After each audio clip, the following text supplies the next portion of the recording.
अपनी मेहनत की कमाई का आखिर करें क्या?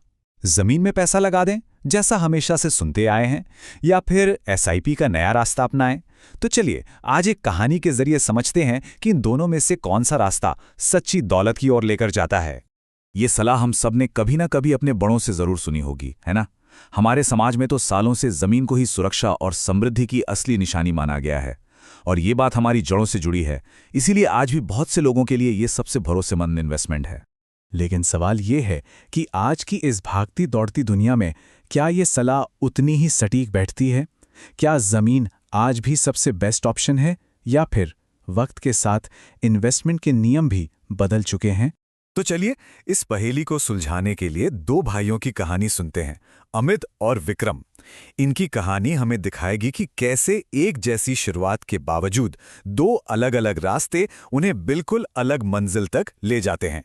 तो मिलिए अमित और विक्रम से, दो भाई जिन्हें विरासत में मिले बराबर के 15-15 लाख रुपए। पैसा बराबर था, मौका भी बराबर था, लेकिन उनकी सोच में जमीन आसमान का फर्क था।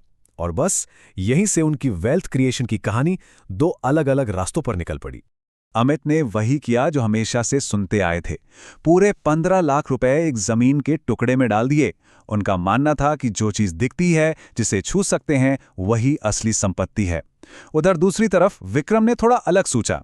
उसने पहले 5 लाख रुपए एक इमरजेंसी फंड में रखे, मतलब बुरे वक्त के लिए एक सेफ्टी नेट, और बचे हुए 10 लाख रुपए से शुरू कर दी एसआईपी यानी सिस्टमैटिक इन्वेस्टमेंट प्लान, मतलब हर महीने थोड़ा थोड़ा पैसा मार्केट में इन्वेस्ट करना। तो चलिए कहानी को थोड़ा फास्ट फॉरवर्ड करते हैं। 5 साल बीत चुके हैं। देखते हैं इस शुरुआती रेस में कौन आगे निकला। क्या लगता है, अमित की जमीन या विक्रम की एसआईपी? 5 साल बाद हिसाब किताब कुछ ऐसा था। अगर मान लें कि अमित की जमीन की कीमत हर साल 10% बढ़ी तो उसकी वैल्यू हो गई करीब 24 लाख रुपए। वहीं विक्रम का 10 लाख का इन्वेस्टमेंट बाजार के 12% के औसत रिटर्न के साथ पहुंच गया करीब 17.6 लाख पर। तो कागज पर तो अमित आगे था। ऐसा लग रहा था कि बड़े बुजुर्ग सही कहते थे। लेकिन रुकिए, इन्वेस्टमेंट ना एक मैराथन है, 100 मीटर की रेस नहीं है। शुरुआती बढ़त देखकर खुश होना जल्दबाजी है। असली परीक्षा तो तब होती है जब जिंदगी अचानक कोई मुश्किल सामने रख देती है, और अब कहानी में वही होने वाला था। अब आता है कहानी में वो मोड़ जो सब कुछ बदल देगा।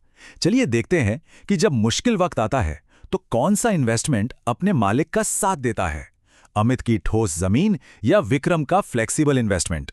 अचानक अमित के परिवार पर एक मेडिकल इमरजेंसियां पड़ी। उसे तुरंत 10 लाख रुपए की जरूरत थी। अब उसके पास 24 लाख की जमीन तो थी, पर क्या वो उसके किसी काम आ सकती थी? और बस यहीं अमित को अपनी सबसे बड़ी गलती का एहसास हुआ। उसकी 24 लाख की दौलत सिर्फ कागज पर थी। वो जमीन का कोई छोटा हिस्सा तो बेच नहीं सकता था, और पूरी जमीन बेचने में महीनों लग जाते। मजबूरी में उसे एक हाई इंटरेस्ट वाला पर्सनल लोन लेना पड़ा। सोचिए, संपत्ति होते हुए भी वो अपने पैसे का इस्तेमाल नहीं कर पाया। अच्छा, अब जरा विक्रम की तरफ चलते हैं। ऐसा नहीं है कि उसका रास्ता बिल्कुल आसान था। याद है 2020 का मार्केट क्रैश? बस उसी तूफान ने विक्रम के पोर्टफोलियो को भी बुरी तरह हिला दिया। सालों की मेहनत की कमाई उसकी आंखों के सामने कम हो रही थी। मान लीजिए उस समय तक उसका पोर्टफोलियो 45 लाख का हो चुका था, जो कुछ ही हफ्तों में गिरकर सीधा 32 लाख पर आ गया। ये किसी के लिए भी एक डरावना मंजर हो सकता है। रातों की नींद उड़ जाती है और मन में बस एक ही डर होता है, कहीं सब कुछ खत्म तो नहीं हो गया। लेकिन विक्रम ने हिम्मत दिखाई। उसने घबराकर अपनी एसआईपी बंद नहीं की, और यहीं पर एसआईपी का असली जादू काम करता है, जिसे कहते हैं रुपी कॉस्ट एवरेजिंग। आसान भाषा में समझिए, जब मार्केट में सेल लगी हो तो कम पैसों में ज्यादा चीजें मिलती है ना? बस वैसे ही जब मार्केट गिरा तो विक्रम के हर महीने के पैसों से ज्यादा यूनिट्स खरीदी जा रही थीं। वो अनजाने में ही गिरावट को अपने फायदे में बदल रहा था। तो चलिए अब सीधा चलते हैं 20 साल बाद। दोनों भाई अपने अपने रास्ते पर चलते रहे। अब देखते हैं कि 2 दशकों के बाद आखिर हिसाब किताब क्या कहता है। तो 20 साल बाद the moment of truth. Amit की जमीन की कीमत बढ़कर हो गई थी पूरे 1 करोड़ रुपए। जबरदस्त। लेकिन विक्रम धैर्य और अनुशासन की बदौलत उसकी एसआईपी की वैल्यू पहुंच चुकी थी 1.37 करोड़ रुपए पर। उसने न सिर्फ अमित को पीछे छोड़ा, बल्कि ये भी साबित कर दिया कि कंपाउंडिंग की ताकत क्या होती है। तो क्या विक्रम जीत गया? नंबर्स तो यही कहते हैं। लेकिन क्या असली अमीरी सिर्फ बैंक अकाउंट में पड़ा एक नंबर है? रुकिए, असली विजेता का फैसला करने से पहले जरा और गहराई से सोचते हैं। चलिए इन नंबरों के पीछे की कहानी देखते हैं। अमित का 1 करोड़, जानते हैं कैसा था? एक सोने के पिंजरे में बंद शेर जैसा, दिखने में शानदार पर किसी काम का नहीं। उससे बेचने जाओ तो महीनों का इंतजार, फिर भारी भरकम टैक्स और ब्रोकरेज और कब्जे का डर तो हमेशा ही बना रहता है। वहीं विक्रम का 1.37 करोड़, वो आजाद था, जब चाहे 2-3 दिन में पैसा हाथ में, कोई छिपा हुआ खर्चा नहीं, और सबसे बड़ी बात, मन की शांति। तो यहां से एक बात बिल्कुल साफ हो जाती है, असली दौलत सिर्फ एक आंकड़ा नहीं है। असली दौलत है आज़ादी। अपने पैसे को अपनी मर्जी से जब चाहें बिना किसी टेंशन के इस्तेमाल करने की आज़ादी। और इस लिहाज से देखें तो असली अमीर कौन हुआ? विक्रम। तो अमित और विक्रम की कहानी से हमें क्या सीखना चाहिए? इसका मतलब ये बिल्कुल नहीं है कि जमीन में इन्वेस्ट करना खराब है। नहीं, इसका मतलब यह है कि फैसला हमेशा अपनी ज़रूरतों और हालात को देखकर करना चाहिए।